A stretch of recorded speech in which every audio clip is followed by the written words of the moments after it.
Master ঠাকুরকে প্রশ্ন করেছিলেন, সংসারে কিভাবে থাকতে হয়।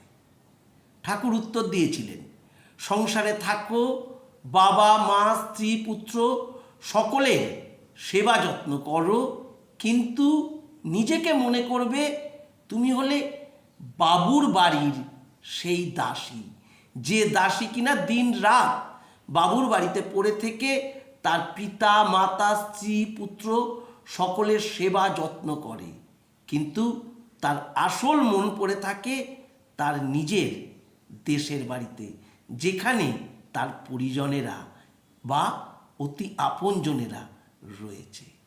তাই তুমিও মনে করবে তুমি ঠিক বাবুর বাড়ির লোকজনদের সেবা যত্ন করছো।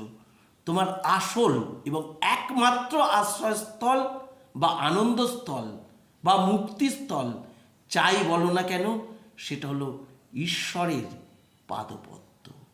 অর্থাৎ দিনের শেষে দাসীকে যেমন তার নিজের বাড়িতে, নিজের ওই একমাত্র আশ্রয়স্থল নিজের দেশের বাড়িতে ফিরে যেতে হয়, তোমাকেও সর্বদা মনে রাখতে হবে তোমাকেও কিন্তু শেষমেশ ফিরে যেতে হবে তোমার সেই একমাত্র আশ্রয়স্থল ঈশ্বরের পদপাদ।